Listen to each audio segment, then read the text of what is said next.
So we are now recording. And as we get started, first up, I'd like to just shout out to our sponsor, Sapien.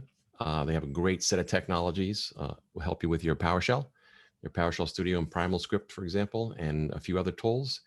You can hop up to their website, www.sapien.com, throw an extra W in there, and you can get a free 45-day fully functional trial for the software. So definitely, I would check that out. These tools help you get your work done much more quickly.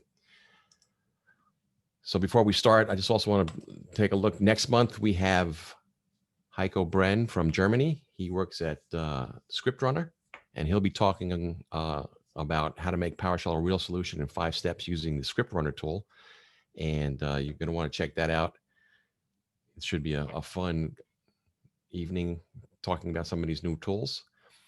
And also you want to head over to my YouTube channel, YouTube Doug Fink, DOUGFINKE. You want to hit the subscribe button and the notification button. I'll be posting the video from tonight up there. I also post other things related to PowerShell there that you can check out. One of the recent ones I just did was my PowerShell interactive notebook module that works with PowerShell notebooks, the new .NET interactive pieces. And I have several others and more are coming. So before we kick off, one more thing. Some people from last month, we were talking about the module that I wrote called Import Excel.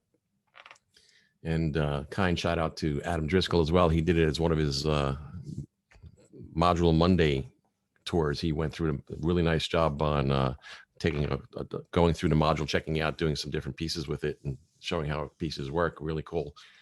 And so I'm thinking of holding up a roundtable with some folks. I don't know if everybody knows the name, like James O'Neill. He used to work at Microsoft. He's written some really excellent PowerShell modules. So I'm looking to invite him and a couple other folks. We'll do a roundtable and we'll all show our favorite tricks around using the Import Excel module, how you can export, import, customize different kinds of things in Excel. What I'd like is we have a whole bunch of ideas that we want to do, but if you want to drop tonight, you can drop in a couple of ideas into the chat, or you can send me an email, or you can find me on Twitter. And if you have something that you'd like us to cover, we'd be more than happy to give it a try. And as a last bit of housekeeping, if you want to ask a question, head over to the chat window, drop the question in there. I'll keep an eye on that. As well as if you want to raise your hand, I will unmute you and you can ask the questions as we go. So with that, Adam, I guess you're ready to go. Sure am. Thanks, Doug. Sure. So just a quick bio. Adam Driscoll, he's the founder of Ironman Software, and Ironman Software is the developer of PowerShell tools for Visual Studio, PowerShell Pro Tools, PowerShell Protect, and PowerShell Universal. He's been a MVP for 7 years in the cloud and data space, and he spends his time with his wife and dog in the mountains around Idaho. And I hear you're getting some snow out there this weekend. Oh yeah, we've already got about 4 or 5 inches now. So already? Yeah, this weekend we're supposed to get about 8 more. So wow. So you can do some skiing? Yeah, actually, I mean, I wasn't an alpine skier, but I just got an alpine ski set. So this is gonna be my first year doing downhill. Oh, that's exciting. Yeah. Awesome. All right. So you want to share your screen and get going you want. Let's just make sure. All right. And I think I saw one of our first questions pop up. And I got to find the chat window again. All right. Somebody was asking, well, I don't know if you can see the chat window. Oh, there we go. Let's see. Really interested in PowerShell and MS Graph API. I guess is that for tonight or some other time? Okay, I'll take that as a note. All right. All right, you're up. All right, sounds good. Thanks, Doug. So yeah, my name is Adam Driscoll. I'm founder of Ironman Software, and today we're going to be doing a tour of PowerShell Universal. So if you stick around for the whole call, we'll be giving away a PowerShell Universal license at the end of this to one of the participants in the meeting. All right, let's see here. There we go. So Ironman Software produces powerful tools for PowerShell developers. What we'll be talking about today is PowerShell Universal, and it allows you to build full-featured web apps with PowerShell. We also produce PowerShell Pro Tools and PowerShell tools for Visual Studio. So PowerShell Universal is a platform for building full-featured web apps with PowerShell, and it's kind of broken down into three different feature groups. The first is APIs, which allow you to expose PowerShell scripts as REST APIs, and we'll be looking at how to do that today. Additionally, the second feature is automation, and that allows you to execute and schedule PowerShell scripts. And then finally, the other feature is dashboard, which allows you to create interactive websites with PowerShell.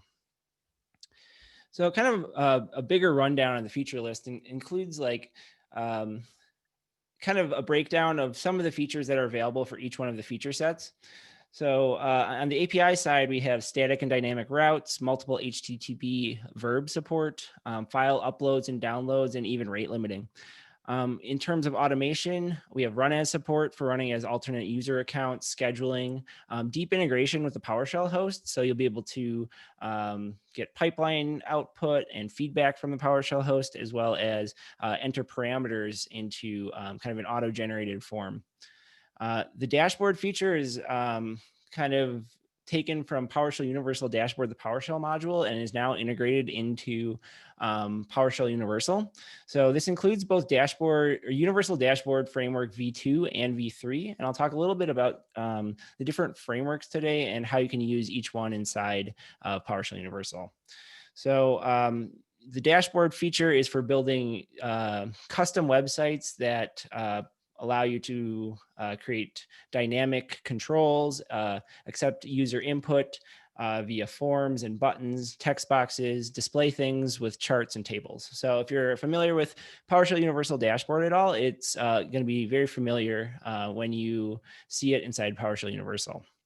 So one of the benefits of the Universal platform is that all of these feature sets are now under a single platform, meaning that they all take advantage of the same authentication and role-based access features. So we integrate with things like forms authentication, single sign-on via Windows authentication, and OpenID Connect for things like Azure Active Directory. Additionally, kind of taking off the same concept of PowerShell Universal Dashboard, the entire PowerShell Universal platform is a PowerShell script-based configuration system. So you can actually configure PowerShell Universal with PS1 files. There's no database that you necessarily need to back up or anything like that. And then you can check those into a source control repository like Git. And the platform will actually auto-configure itself based on the PowerShell scripts that you author. So we'll get into a lot of that and how that works in the demo today. So one question that I get all the time is, what is the difference between PowerShell Universal and Universal Dashboard? So Universal Dashboard was a PowerShell module that I released about 3 years ago, and it kind of evolved from a very basic website building tool to a full-fledged web framework building module. And it kind of outgrew itself as a PowerShell module, and that is why we have integrated it into the PowerShell Universal platform. Some of the problems that we were running into with it being a PowerShell module included that we had to support Windows PowerShell, which meant that we couldn't necessarily upgrade to the latest technology in terms of ASP.NET Core and .NET Core 3.1. It also meant that we had a static dashboard framework and a single environment that you were running in, which made it difficult and also often cumbersome to upgrade. It also had no persistence, basic scheduling, and it didn't have any run as support. So as you'll see today, the PowerShell Universal platform, it has built on kind of the concepts and a lot of the things that we learned with Universal Dashboard, but it's kind of taken it to the next level in terms of where we've gone with PowerShell Universal.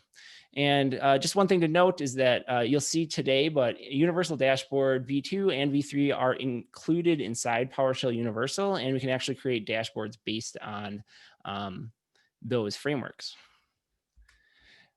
Today, we're going to actually be looking at PowerShell Universal 1.5. So we are very late in the development cycle for this 1.5 release, and it looks like we're going to be releasing it next week sometime. And these are some of the key features that we're releasing with 1.5, and I'll be showing some of them today. So we did a major rewrite of the configuration system for PowerShell Universal and added support for single script configuration. So when we get into this, you'll realize that we're trying to get back to our roots in terms of universal dashboard configuration, but still kind of take advantage of some of the features that we had in PowerShell Universal. We've also improved the UD table inside Universal Dashboard to leverage a lot more of the features of some of the JavaScript libraries we were using, so that we have a much more full-featured table available that you can kind of pick and choose which features you'd like to include. We're adding Mac OS support, server-level caching, custom login pages, an execute-only automation role, default documents for published folders, which means you can start to use static websites inside PowerShell Universal, improved app token management, and the ability to trigger scripts off certain events that happen inside PowerShell Universal. For example, if a script fails, a dashboard fails to start, or if your API service goes down for whatever reason. So we can run scripts based on events happening inside the platform. Demo. All right. So that is it for slides today. And I'm going to go into a live demo that I hope works the whole time. So right here, I have VS Code open with a start.ps1 file up and running. And what I'm doing is I'm actually importing the PowerShell Universal PowerShell module. This will be available in the PowerShell gallery right now. Since I'm running 1.5, I'm running this locally, and it's just importing it from my source directory. From there, if you're familiar with PowerShell Universal Dashboard at all, this will be similar to the way that you start the UD server or dashboard, but in this case, you're going to call the start PSU server commandlet, specify a port. In this case, I'm using a empty configuration. We're going to add some configuration to that as we go. And then I'm specifying the executable path of where the universal server.exe is. So some of this is because I'm running in my dev environment, and it'll look a little cleaner when you start running it from the PowerShell gallery next week. So if we go to my web browser, I'm actually already running the PowerShell Universal server. So it actually started up as an ASP.NET Core web app. So the architecture is a little different here. Instead of running inside PowerShell and then executing inside everything in PowerShell, the way that Universal Dashboard did, now we actually have a full-fledged .NET Core, ASP.NET Core application running the latest, well, as of yesterday, the latest ASP.NET Core web server. And it then will talk to PowerShell as it starts external PowerShell processes. So I'm going to log in here and just give you a little rundown of the admin console that we've built with PowerShell Universal. So that is another kind of difference between PowerShell Universal and Universal Dashboard is we built this like full featured admin console inside our PowerShell Universal service. On the left-hand side, you're going to see things like APIs, automation, and dashboards. And one thing that you can do is it's not just a reporting dashboard. You can actually manage your PowerShell Universal instance directly from the UI. So if I wanted to, for example, create a new REST endpoint, I could click OK here, and it's actually going to create a new GET endpoint with the URL test. And if I click info here, it's going to take me over to some information about my endpoint. You can see here's the URL, the HTTP verb, and then the PowerShell script that I'm actually going to execute when this particular endpoint is called. So I could actually go ahead right in the UI here and edit this to return something like hello. When I save that, what it's going to do is it's actually going to save that PowerShell script, and I can click run, and it's going to output that hello value in the web browser. The other thing that I can do is I can actually click this little copy button here. And it's going to take this invoke REST method call, and I can actually go to a PowerShell console and call my REST API from there as well. So you can see here it returns hello.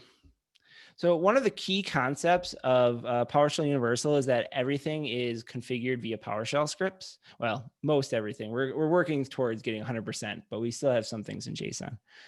But if you actually go out to our kind of like default storage location for these PS1 files, you'll see that it actually creates a PS1 file based on what I am entering in that admin console. And you can see here, I have an endpoints.ps1 file. It's calling new PSU endpoint, specifying the URL. In this case, it's that /test URL. It's using the default get method. And then you can see I'm returning hello from here. One thing that's cool about PowerShell Universal is that it goes both ways. You can add things inside the admin console, and it will create the PS1 files and update them, as well as you can come in here and update the PS1 files, and it will sync with the PowerShell Universal service. And if I were to execute this again, you're gonna see now that that's the value that I typed into my PowerShell script. So if you're more comfortable working in the PowerShell script, you can do it there, or you can come here and also click around in the UI to actually edit the PowerShell configuration for PowerShell Universal. Like I said earlier, what's nice about that is because now everything being configured with PS1 scripts means that you can check this into source control and then deploy new instances of PowerShell Universal without having to worry about backing up a database. You may notice a database here, and that's primarily used for storing job history and that kind of thing, like job output. So we do have a persistence layer for storing the history of jobs and app tokens and identities, but primarily the entire configuration is done through PowerShell scripts. So I'm going to get into APIs a little bit more in a sec, but I want to talk a little bit about automation first, just because the automation section of PowerShell Universal is a little more visual than you would think for an automation platform. So what I'm going to do is I'm going to click new script here, and it's going to pop this new script dialog that allows us to enter some information about a script that I want to run within PowerShell Universal. It has some options such as the name. So this is just going to create a script.ps1 file. And then you can set things like disabling manual invocation. So I only want this particular schedule to run, or the script to run in a schedule. You can't like click run inside the UI, that kind of thing. And then you can also specify things like the environment. So like I said, because we're running it as a .NET Core app, we actually are integrating with PowerShell externally. So that means that you can actually select your PowerShell version in these environment dropdowns.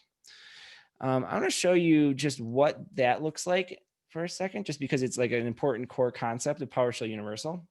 And as you can see here, when PowerShell Universal first starts up, it actually will locate the PowerShell versions that you have installed on your system. And then it just gets the version number and then the path to the executable. And then from there, when we're doing things like running APIs or scripts or dashboards, we actually start up a PowerShell.exe process and execute all the PowerShell in the one that you select. From there, you can also modify some additional properties, such as arguments that you might want to specify, like execution policy, include variables that you want available in all the run spaces, or modules that you want imported automatically, that kind of thing. In my case, I am just going to use the current default environment, which is going to be PowerShell 7 in this case. So one thing we can do is let's actually edit the script to do something. So I click sign out. If I have not done that a million times before. All right, let's do that again. All right, one more time. All right, so I'm just gonna write some text to the screen using write host. So when I run the script, what you're going to see is pretty much what you'd expect. It is going to write hello to this output window. It's going to give you timestamps and then the actual stream that it came from. So error stream, warn stream, information stream in this case. But one cool thing about PowerShell Universal being integrated so tightly with PowerShell, when it runs these scripts, you actually get a lot more than just simple output that you would see in like a typical automation framework. So for example, if I run get process, what it's actually going to do is you're going to see what you would expect in terms of this output pane, where I'm actually getting the script or the processes that are running on my machine. And that's just using standard output to output that out. Once this finishes though, I'm going to show you what we do with pipeline output. I had intended not to run get process. I have a few processes running on this machine. So this is actually storing all this data into that database file that I was talking about. So we actually are using a in-memory data or single file database called LightDB to store output from our jobs and our dashboards. But there's no reason you need to do that unless you want to keep your job history. We're looking at taking this kind of to a more enterprise level and supporting SQL Server and other databases so that you can kind of report on it easier and you have a little bit better performance. As you can see here, we need to write a lot to the LightDB database. Takes a little bit. Hey, Adam, got a question. Yep, sure thing. What permissions will be used to run the jobs or scripts? So this right now is running as my local user. So I'm just running this as my current user. So we do have the ability to run as alternate users. And while we're waiting for that job to finish, I can show you how that works. We actually integrate with the Microsoft secret management module, and this is actually retrieving secrets from Credential Manager. And I can actually import those secrets directly into PowerShell Universal. And you can see here that I have this IAS user, and it's a PS credential stored in the Credential Manager. And now if I actually go to run a script, you're going to see that a run as dropdown has shown up because I have a credential available. And I could actually go and select that IAS user and it would run as that user instead. So you can actually set it up to run as whoever you want in that case. All right, so now this job finished and it output all these information stream strings to the output. But what it also does is it actually outputs pipeline output as well. So what you're going to see here is we actually have a list of all the objects that were returned from get process.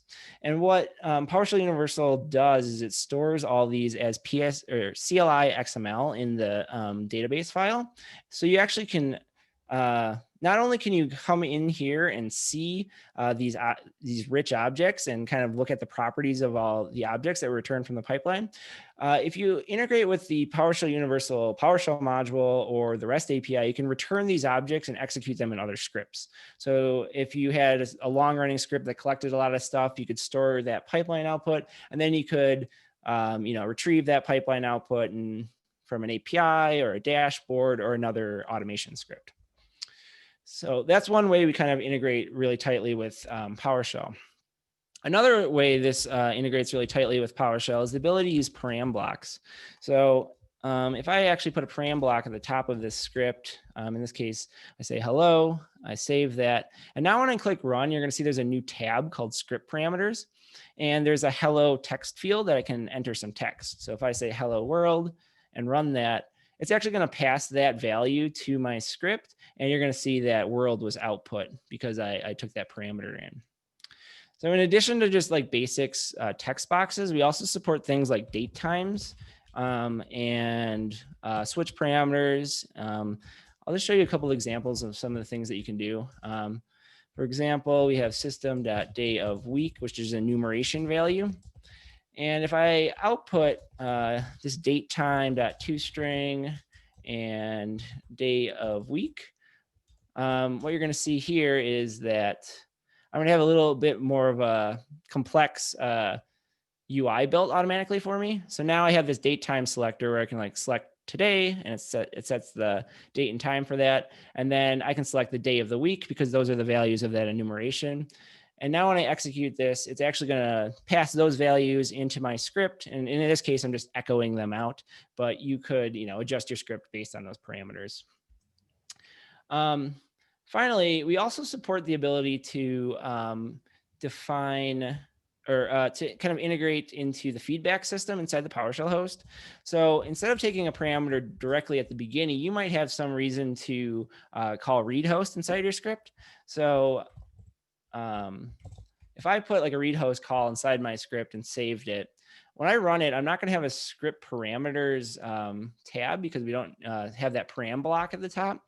But when I click run, what's going to happen is it's going to hit that read host, and you're going to see that the job will transition into a waiting on feedback state.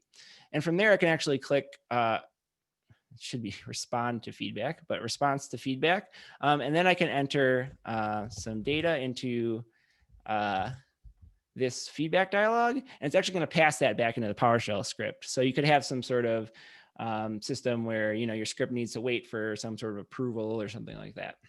So it actually will pass it in there. Hey, Adam, got a couple of more questions. Yep, go for it.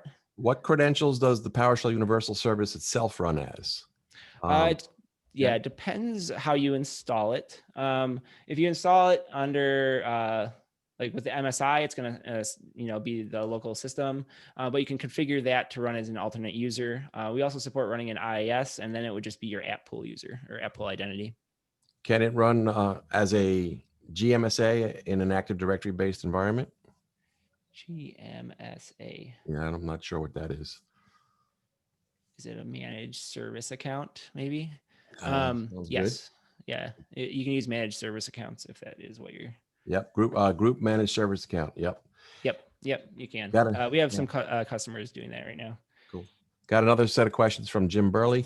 Sure. Does server level cache come into play with integrating those results? For example, log running job output populates a cache that is available for an API or universal dashboard. So though that is not using server level cache, that's actually using the database itself. So you can integrate into, you can retrieve things via the pretty much what it does, it returns things over the PowerShell Universal Management API, which allows you to like retrieve that thing from anywhere that you can run the PowerShell Universal PowerShell commandlet. So you could, run those in the APIs or dashboards, or even just in a regular PowerShell script completely outside of PowerShell Universal. Cool. And I got one more question from me. So what editor are you using? The Monaco editor? Yeah, this is the Monaco editor. Yep. Awesome. Oh, just got another question. The UI reminds me of Azure Automation. Is the platform similar? I would say architecturally, probably not. The UI we're actually using is called Ant Design. It's they just tried to IPO in China, and I think there was some hiccup there. But yeah, they actually are a financial company, and they actually built this UI framework, and it's actually very, very nice. So that's kind of where we got the actual look and feel from. Cool. All right. All right. So there's a couple other things I want to touch on in terms of automation. First are variables. You saw me import a secret variable earlier. You can also put just like basic variables in here. And one thing that we need to do with the UI is that these variables are actually kind of global in scope now. I don't know why this isn't refreshing. Are global in scope, so they will actually show up in APIs, dashboards, and scripts. But for example, I don't have a test variable in here, but now that I added it to that variables page, if I save that and run it, it's actually going to retrieve that variable and put it into my script. So you can variabilize pretty much everything in the PowerShell Universal system via those variables. The other thing I want to touch on are schedules. And if you click the new schedule button here, there's a couple different things that we support in terms of scheduling. First, you'd select a script, and then from there you can do things like simple scheduling, which allows you to, just kind of select from some predefined schedules that we have. In the background, that's just going to set up a cron schedule. And the cron schedule, you can just use a cron expression to run this schedule kind of whenever you want. And then as you can see here, you can configure things like the environment the schedule runs, who it runs as, and if you have any script parameters, they'll show up here as well, so you can parameterize your schedules. We also support one-time scheduling, so you can run something in the future, or continuous scheduling where you want to run a script over and over again, and when it's done, it'll start up again with a configurable delay here. So you can kind of just determine how long you want it to run. One thing I didn't touch on is everything I'm showing in here is free without a license. So you're going to start running into some of the limitations, and we have those on our website, but everything that I'm demoing today, you can just download PowerShell Universal and just do all this. So nothing I'm showing today is going to require a license. Yeah, so actually I'm going to create a schedule just because I want to show off. So that creates the schedule in the UI. And now that we've kind of like gone through this whole automation setup and everything like that, I want to show what happened in kind of our repository is what we call it. So we have these PS1 files being generated that store the configuration for PowerShell Universal. You can see here's that script.ps1 that I've been editing here and there. And the last edit I did actually added that test variable. I also have my variables that are in the UI. You can see I'm using new PSU variable to create a couple different variables. We have a scripts PS1 that was used to actually kind of like register that script with PowerShell Universal. And it also allows us to set any metadata on there. For example, like information action. We also have error action, disabling manual execution and that kind of thing. As well as like schedules. So pretty much all the configuration that I've just done was saved as a PS1 file that's then kind of synced in between these PS1 files and the Universal server. All right, so now that we're kind of looking at the PowerShell scripts, I want to show how to actually configure this using our new single file configuration. So as you can see here, this is a very rigid structure. And one of the things that we have got a lot of feedback about is that people want to be able to kind of have their own PS1 files and their own structure. They don't want to follow the structure here. One of the reasons that we do it this way is then we know, what file to read, how to update a file without stomping on your changes and that kind of thing. But it's a little hard to find where this is stored by default and that kind of thing. So what we're releasing in PowerShell 1.5 is actually the ability to have a single file and then kind of configure PowerShell Universal with that single file. So I'm actually going to delete this endpoint and I'm going to go over to my other editor here. So if you recall before, I called start PSU server, and that has started this PowerShell Universal server here. But we also have this configuration script block right here. And the way that this works is what's going to happen when I add new configuration to here, it's actually going to rerun this start.ps1 file and execute this configuration script block. So it won't start a new PSU server. It's just going to execute the configuration block here and reconfigure the existing PSU server to do something new. So if I come over to this API, there's some examples of APIs that I'm going to add into here. And what I can do is I can just actually add that PowerShell commandlet call right into my configuration script block. And when I save that, it's actually going to reload the PowerShell Universal configuration. And you can see here, I'm just creating a get endpoint with a hello. And if I actually go to invoke REST method here, you'll see that hello is returned because it's reconfigured itself to include that new endpoint.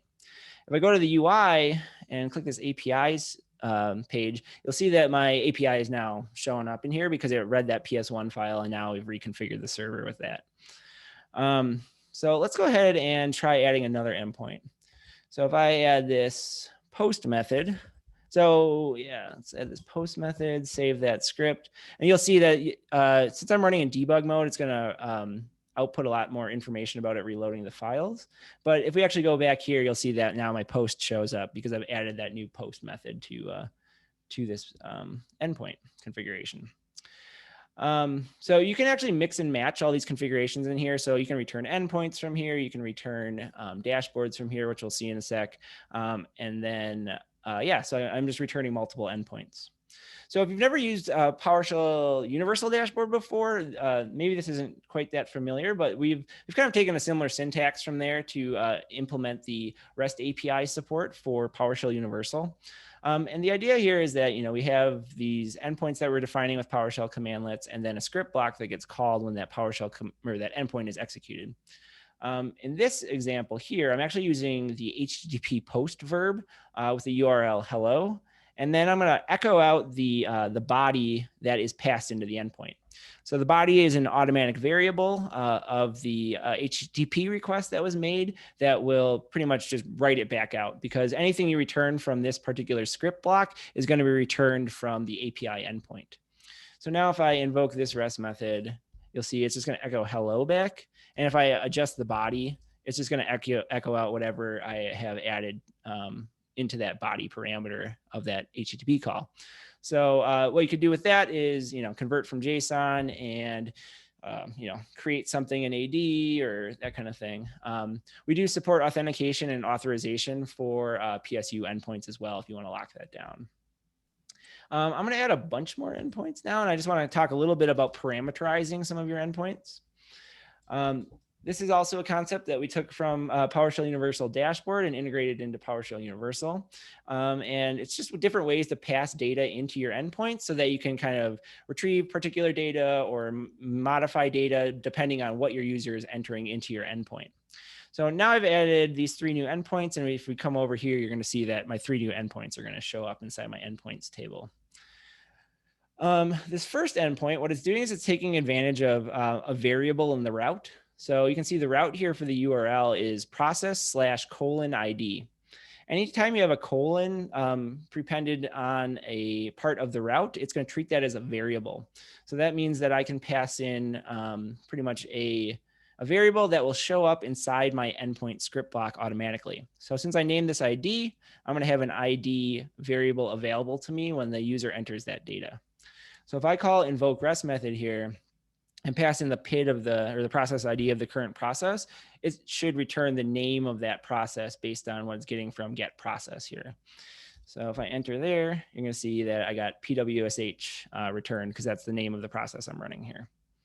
An alternate way to pass in that same data is to actually use a query string parameter. So that is the syntax that you see here where I have a question mark ID equals PID. So you can have multiple query string parameters and they're variable unlike the route. And those will show up as variables inside your endpoint as well. So if I call this similar syntax or different syntax, but same data, you're going to see that PWSH is still returned. And then finally, we also provide a headers hash table. So any headers that are passed into this particular invoke rest method call are available in this headers hash table inside your endpoints. So in this case, I'm actually going to pass in the PID using a headers hash table for invoke rest method. And you'll see that it's going to return the same thing. So this is kind of scratching some of the surface of the endpoint stuff that you can do with PowerShell Universal. Like I said, we support authentication authorization. We also have, rate limiting. And there's things like processing files and returning custom responses with custom error status codes from HTTP that you can also do. So, Hey, Adam. Yep. So I know. So question is, PowerShell runs cross-platform. So does Universal Dashboard and PowerShell Universal cross-platform? Yep. So we have built this on .NET Core, and we have added Mac OS X support with the 1.5 release, and we also support Linux and Windows. The one platform that people are asking for is Raspberry Pi, so Linux ARM. We're having a little problem with that, but we hope to have that done in the probably the next version. So, but yep, it runs cross-platform, and we have Docker images available as well. So definitely check those out. And honestly, Docker is probably one of the easier ways to get started. I think once we release this PowerShell module next week, it's going to be a lot easier to just kind of get started directly in PowerShell. But I would definitely say Docker's one good way to kind of just get up and running. Definitely. All right. So what I'm going to do now is I'm actually going to delete all my endpoints, and we're going to actually look at dashboards. So you should go away, and now I'm going to talk a little bit about dashboards. So sorry, just before you go on to that, there's another question. I assume Windows integration authentication is supported for requests. Is route specific authorization supported, perhaps with the paid version? So we don't have route specific we have route. Let's see. We don't have route specific authentication, but we have route specific authorization. So you could specify a role which would run a policy over that endpoint. So then you could assign, you'd have like admin endpoints, and you could have like, operator endpoints, that kind of thing. So there is like the way to do that. And the authorization and authentication require a license. So. Cool. And can I return Excel files? You can return Excel files. We support both binary in and out for the REST APIs. Cool. Okay. The one limitation we have right now is there's a 30 megabyte limit, but it's just a configuration option we need to add in the next version. So.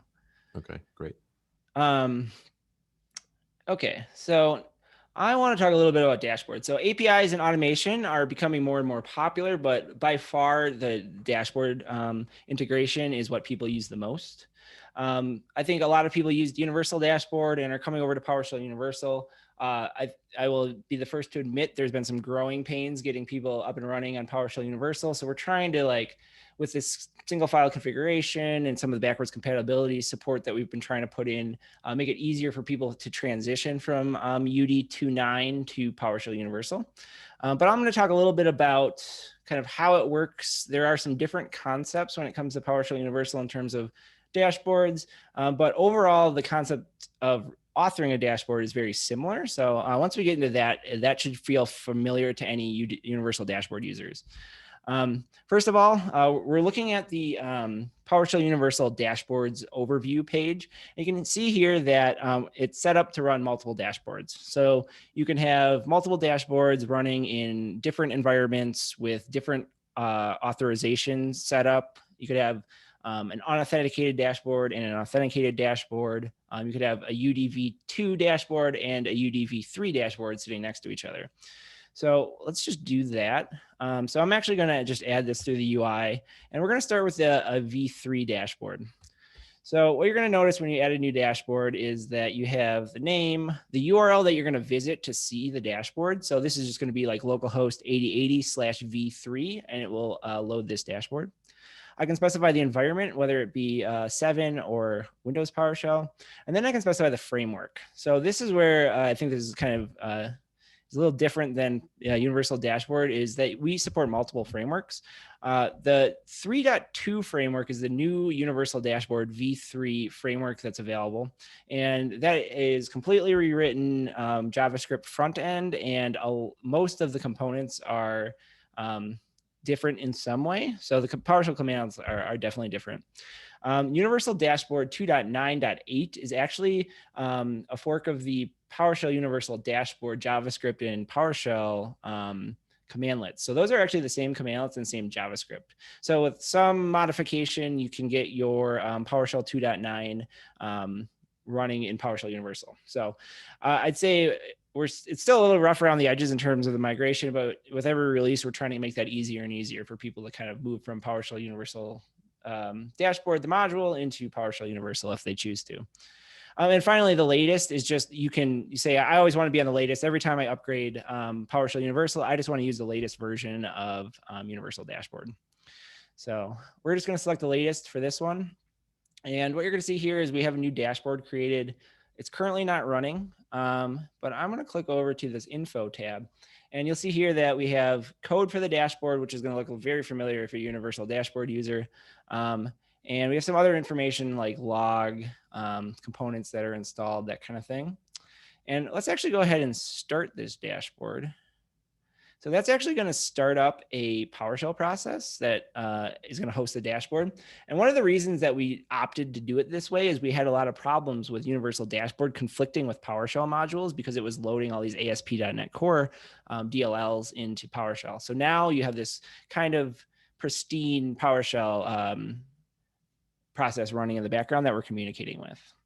And when you load it up, you're going to see a lot of log information about what's happening inside that PowerShell process and that kind of thing. If we actually click view here, it's going to take us over to our V3 page, and you're going to see that now we're running our Universal Dashboard V3 dashboard. What's cool though is what we can actually do as well is if you are familiar with the V2 framework and you'd rather use that, we're not going to be shipping a whole bunch of new features in there, but we are putting certain bug fixes and that kind of thing into the 2.9 framework. So if I actually add one of those in there and start that guy, what you'll see here is it's going to start a separate PowerShell process and totally isolate this dashboard from this current process.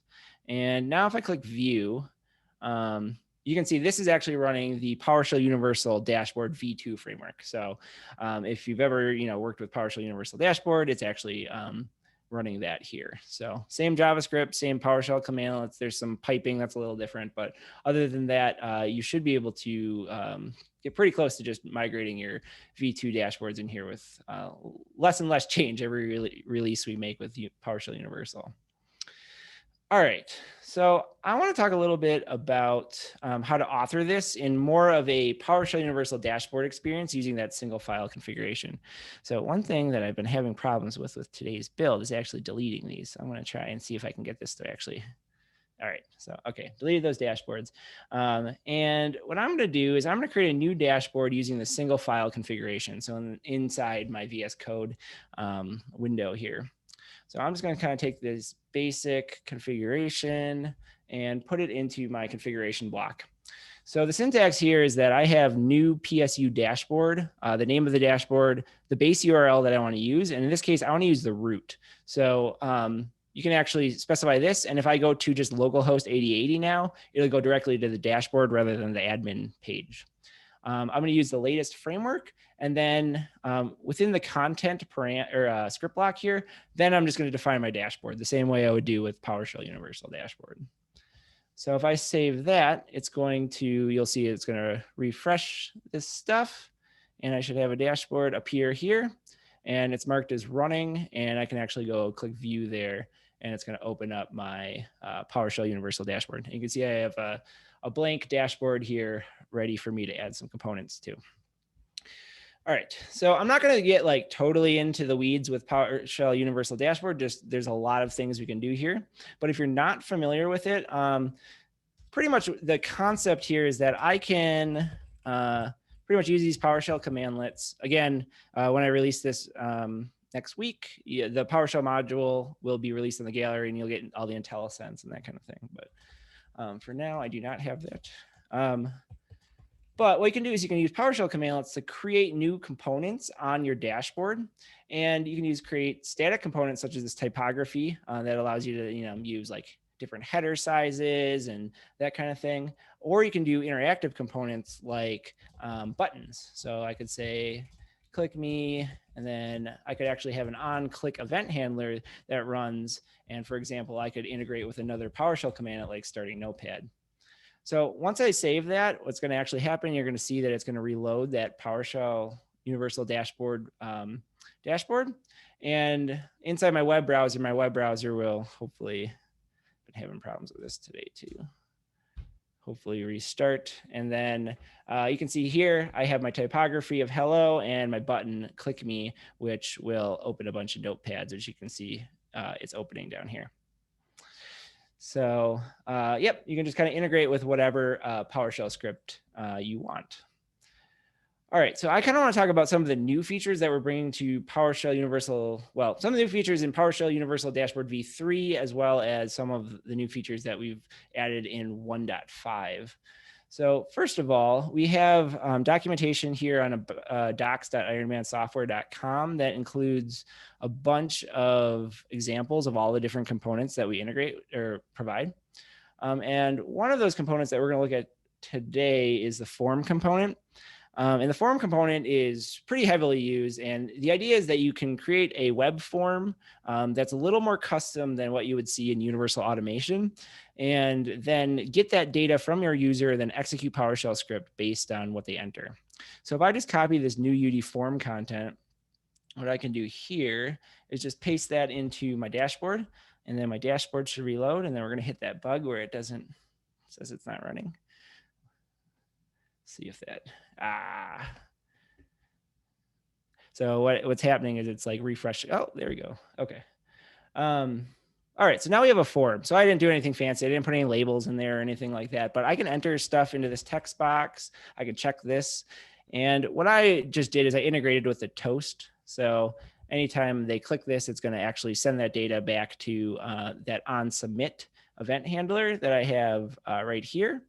And then it's just calling show UD toast and then accessing those two different fields that I specified in the content. So if you're familiar with the previous version of Universal Dashboard, there was new UD input, which pretty much was the same thing as UD form in terms of what you're trying to accomplish. But UD form is a lot more customizable than UD input was. And one of the big things there is that we actually support the ability to nest other controls inside your form.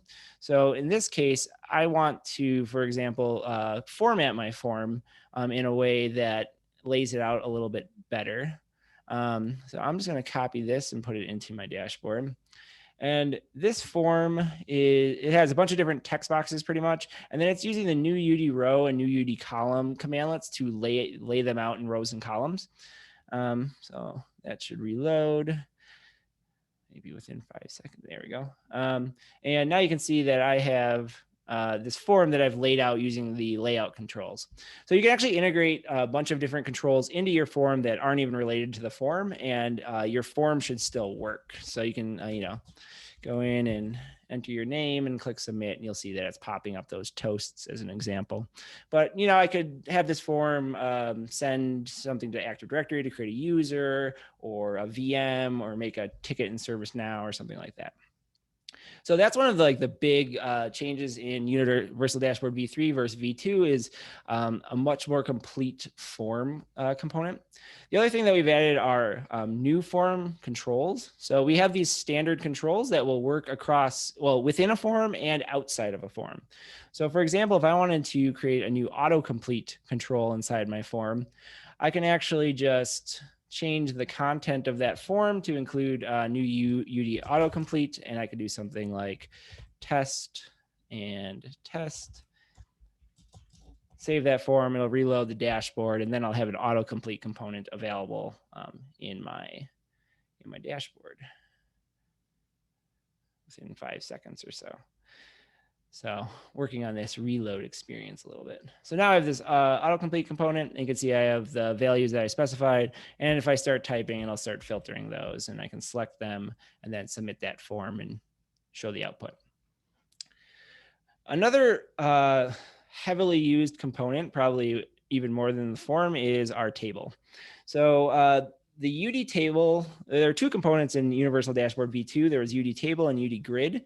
UD table was the kind of simpler version, and then UD grid had the searching and filtering and paging and that kind of thing. So we merged those together into new UD table in v3. So you kind of can have a basic form or table, and then you can start adding on new pretty much switch parameters and things to enable different features inside your table. So if I take this very basic table example and then put that into my dashboard, you'll see here that I'm just creating an array of hash tables. So this could be any PowerShell object. We support PS objects, .NET objects and hash tables. And then you can just pipe it into the new UD table data property here. And what that's going to do is it's going to produce, oops, I closed it. That's going to produce just a basic table. So you can see here that we have just the basic table with all the data that I actually entered inside that array of hash tables. So some of the things that we've added that people have been asking for forever is for example, right here, this is a very beefy table in terms of the sizing. So now you can do things like turn on dense sizing. So it actually reduces the size of the table, and there's a lot less white space when you have a lot of records in your table. So we're trying to take some steps forward in the table just because it is one of the most widely used components. And now you can see there, it's a much more dense table. The other thing that we can do with our table is we have the ability to specify columns and custom rendering for the column cells. So in this example, I'm using the same data as I was using in the previous example, my desserts. But I'm actually specifying the columns that I want to show up in the table. So you can see here, I've turned on a couple more things. I'm passing on the data, but I'm also passing in my custom columns. I've turned on sorting, and I've turned on exporting. And my first column here is actually the dessert property. So it's actually selecting that property. And then I'm specifying the render script block parameter here. And what happens here is it actually calls this script block when it's going to render that table's cell. And you can see I'm calling new UD button. I'm creating a new button that says click for dessert. And then when I click it, it should pop up the dessert name. So now if we go back to our dashboard here, you'll see that a couple of things I've turned on have been enabled. You can see the sorting has been enabled, the exporting has been enabled, and we have this custom rendering that rendered the button for that column. And when I click it, it pops up the actual dessert that was inside that particular column. So there's lots of different ways people are using this. We have a lot of people that are, starting and stopping VMs or, requesting certain things with buttons and that kind of thing. So you can kind of customize what's in your cells. We also added support for exporting in a bunch of different ways. Previously, you could export as CSV, but now we allow you to export as CSV, Excel spreadsheets, PDF files, and JSON. So that is another Adam, feature. we got a question. Yep. Is there a control on the version 3 new UD table to allow a user to define the page size of the table, as in number of records per page, etc.? Yes. So I was just getting there. I'll show you. Sorry, didn't mean to get No, ahead of you. it's all good. Let me just make sure that I'm selecting the right one here. Yes. Okay. So I'm going to show an example of that right now, actually. So we did add a couple new features in terms of paging and selecting. So this is a little more complete example of like all the features you could use in new UD table. So the idea here is I'm getting all the services on my machine. I'm selecting the name, the status, the startup type, and the start type. And I'm putting all those values into a data array. Then I'm specifying a column, and you can see here I've like turned on a bunch of flags. So we have like include this in the export and show the sort for this column. So you can kind of turn that on and off for the individual columns if you want. If you want to include them in the search, if you want to show a filter at the top, which I'll show you what that looks like. And then you can even specify custom filter types. So we support a bunch of different ones, ranges, text, and select, that kind of thing. And then in our table, we're also turning on pagination, which will allow you to select the number of rows and page through the rows, that kind of thing. And finally, we're showing selection, which is a huge feature that people have been asking forever. So let me show you how this looks. So now this is like a more complete example of a lot of the features that you can do in the table. On the top right here, you'll see this is searching, that it will search all the columns that you have like enabled search for. So if I search for something like Xbox, it's going to return the services with Xbox in the name. I can also filter on individual columns. So if I want to filter just Xbox in that column, or if I want to hit the drop down and see what's running or what's stopped, it'll filter on that. You can hit this drop down so you can actually see additional records that are available in the table. So yeah, you can change your page size. You can also page through the different records inside your table. One feature that people have like repeatedly like implemented themselves is the ability to actually select records out of a table. And it's like notoriously hard to do because when you change pages, we had like weird issues with the JavaScript library rendering things and losing selections and that kind of thing. But now it's actually integrated directly into the table. So when you turn on selection, you'll actually be able to select items and then get the item selection in a couple different ways. You notice that every time I select, I'm seeing this little pop-up here. That's because I have hooked up the on-row selection event handler. So every time I select a row, I'm going to get that row. So then I could do something with that if I wanted to. Additionally, if you wanted to get all the rows that are selected, when I click this button, you'll see that it's actually kind of poorly displaying all the rows that are selected. But what it's doing is it's actually calling get UD element. So we have these interactive kind of like general purpose commandlets, and get UD element is one of those to get the state of a particular component. So this is getting the state of the table. And then from there, you actually have access to the selected rows. So that's going to be a list of hash tables with the row data. And we're just using show UD toast here to like output them as a string, but you could do whatever you want with those selected rows, turn on all these VMs or, fire all these users, that kind of thing. Yeah, so we've really taken the table kind of to the next level so that you have a lot more functionality without having to do too much work. We also still support server-side tables. So if you do want to integrate with like SQL Server or something like that, and do the paging and sorting and filtering actually in the SQL Server, we have some examples of how to do that up on our docs as well. All right, one last thing I want to show with dashboard is the ability to use custom components. So we do actually ship kind of what you would consider as a custom component with PowerShell Universal. This includes our charts library, our code editor, and our map. We ship these as like outside the main framework because then you could use them across multiple frameworks.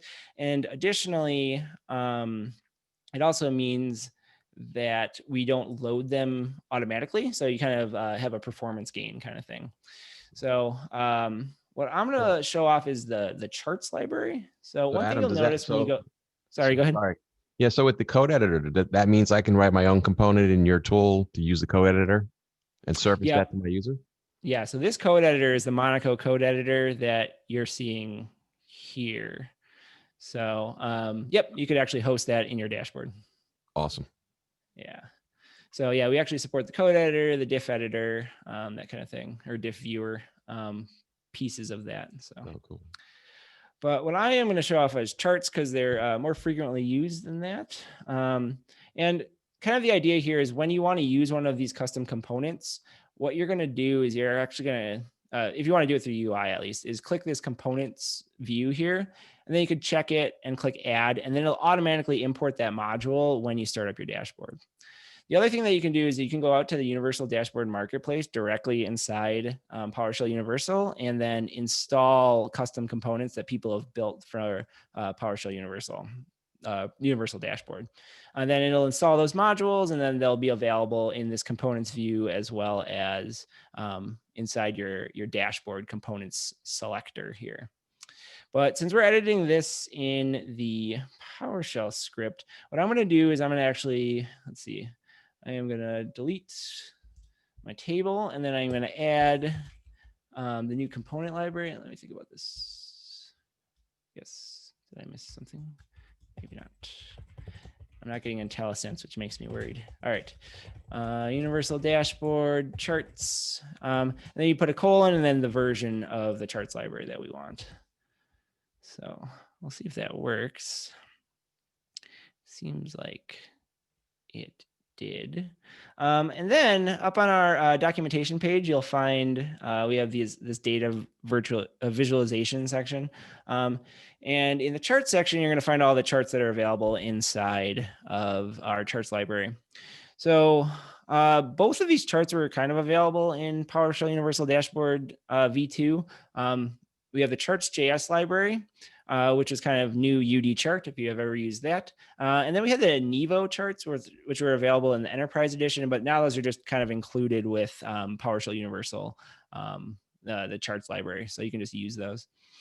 First, let's take a look at chart.js. So we've kind of simplified how you make charts. There's a lot less squiggly brackets and that kind of thing. So it's similar to the table where you collect your data and then you pass it into the data parameter of the chart. And in this case, what I'm doing is I'm calling get process. I'm sorting by the CPU usage descending. So I'm getting the highest CPU usage processes. And then I'm selecting the first 10 and then storing those in the data. From then there, I'm grabbing like the X and Y axis pretty much. So the CPU usage as the data property and the label property is the actual process name. So if I save that, it should reload my chart, hopefully. And I gotta wait a second. This reloads. All right, there's our chart. So now this is looking at what the highest CPU usage processes are. Zoom, of course, first because I'm presenting, and then Dropbox for who knows why. And yeah, so that's kind of how you create a chart using the new UD chart.js library. So this is actually, it's a re-implementation of the chart.js library that was in V2 that makes it a little bit simpler to use. It has all the same options and the same different types of charts that you can use, like donuts and pies and radar charts and customizing colors. It even allows you to do multiple data sets and handle click events. So you can do lots with those charts. Additionally, we also have the Nevo charts library. So for example, if I want to just use that, I can use new UD Nevo chart.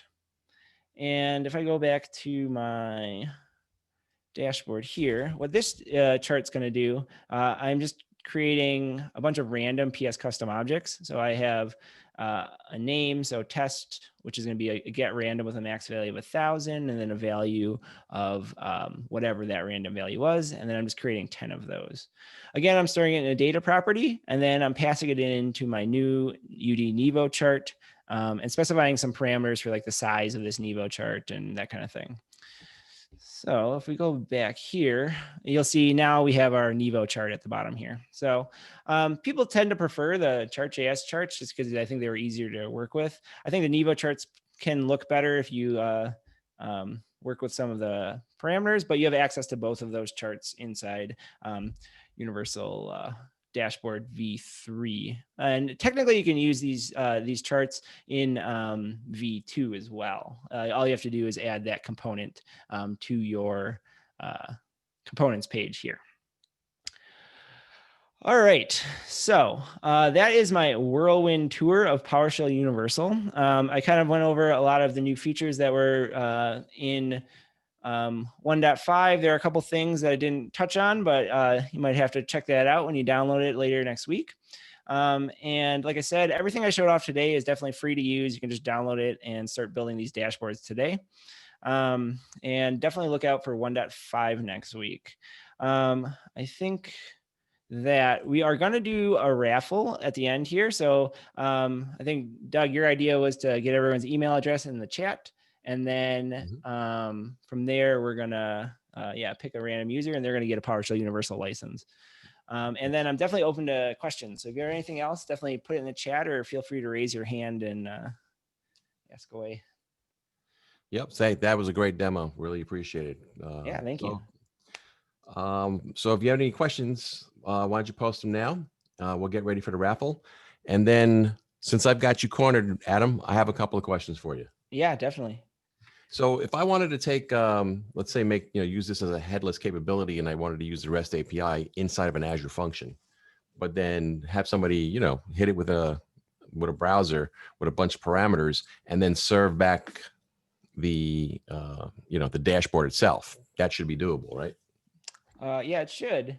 Since you could just run this as PowerShell script, I've never actually set up an Azure function to see how that would work, but I don't see why you couldn't. I think previous to our 1.5 release, it would have been kind of hard to do, but now that we have this single file configuration, you should be able to.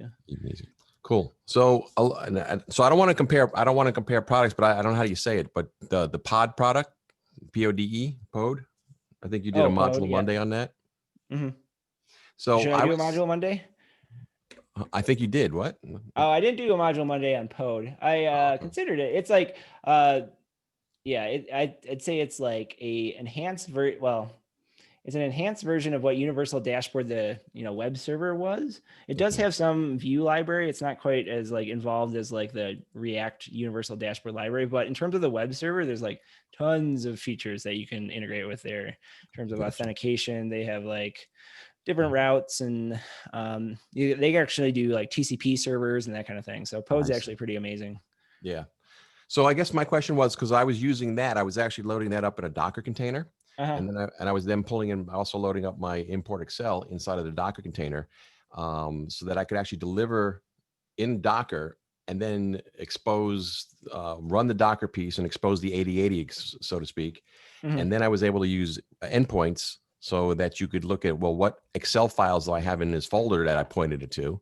And then I was able to crack those open with another REST endpoint and then actually pull data out of it to return it. And I'm thinking I could run yours as headless inside of Docker to do something similar if I'm explaining it correctly.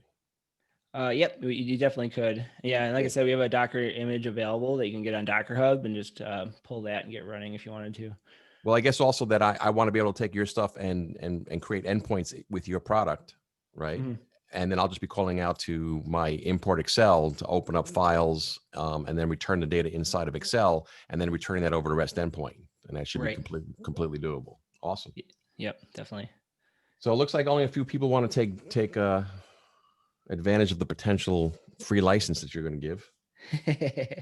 Yeah, get in there, guys. We did have one question about IIS deployments.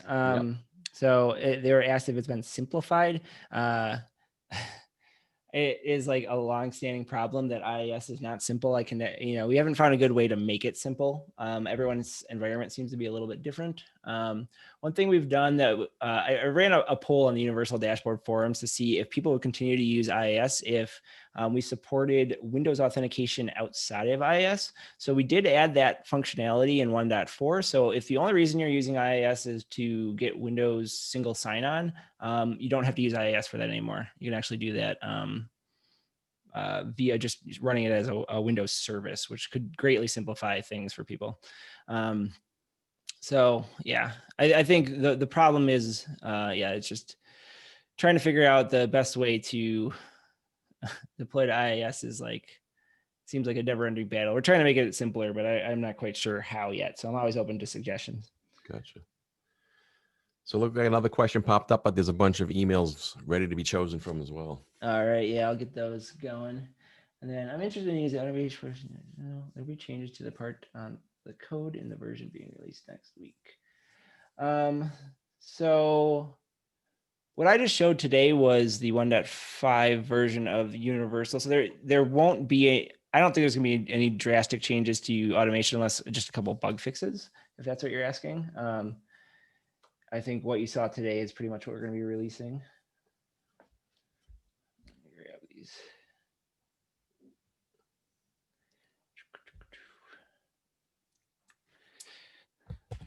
Can you cover license conversion from UD to PSU? Oh yeah, sure. If you have an existing PSU license that is still in maintenance, you can just put that license into PSU and it'll work. So you'll get API and dashboard functionality without actually having to get a new license. If you're out of maintenance, you can renew your UD license. We're just allowing people to renew those licenses, and then you can just put that into Universal as well. So yeah, more or less, you can use your UD license, your existing UD license in Universal. So, oh man, where did my chat go? Here, I'm gonna do this. I'm just having a hard time seeing all my stuff while I'm sharing. Fair enough. And let's see if we can get these emails, and then we're gonna do a little get random and a little get random. Yeah, see how that the goes. old style. All right. Well, I know you're focusing on how to do all that, but so how hard would it be to wrap a different thing like I usually use Tabulator View for as a JS library for my tables and whatnot. I was thinking, how hard would that be to wrap and then plug into your stuff? So we have we've actually made that a lot easier. There is a GitHub template repository that we put together that you can, if you fork that, you should be able to just implement some JS. We have some examples up on our website on how to make custom components, and then you should be able to integrate with it. So if you do have like your favorite, library that you want to use, definitely check that out. I can Sounds easy. Show some documentation on where that is. All right. So I think I got all these email addresses. I think Greg snuck in there at the end there. I don't know if you got that email. Greg. I did not. I got it. Yeah, I'm surprised Zoom doesn't have something that says, hey, randomly pick somebody. Yeah, I was also looking is there some way to just export the name of all the contacts in here? But I didn't find that either. Yeah, I guess apparently you could do it after the call. I guess there's some way to export everyone that was there. But let's see, does that work? Oh, oops.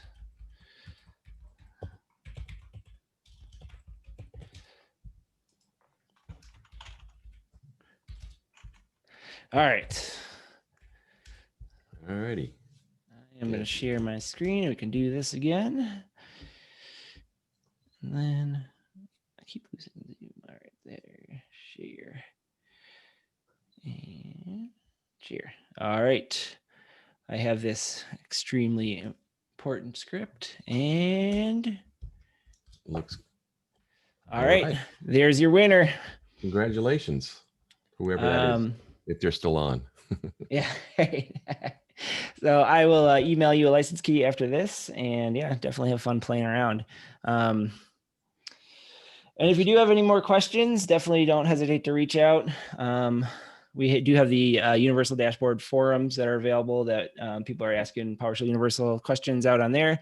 We've set up a couple different categories now for PowerShell Universal and Universal Dashboard to kind of keep that stuff nice and organized. And yeah, definitely download and play away. Like I said, everything I showed off today is free to use. Awesome. Well, thank you. I really appreciate you taking time to walk us through all this. This was a great demo. Yeah, thank you very much. Welcome back hopefully anytime. We can always on meet in person someday again. That would be cool. All right, everybody. Thanks for joining in. And hopefully we'll see you next month when we talk about Script Runner, and enjoy. Thanks again. Take care. Bye. All right. Sounds good.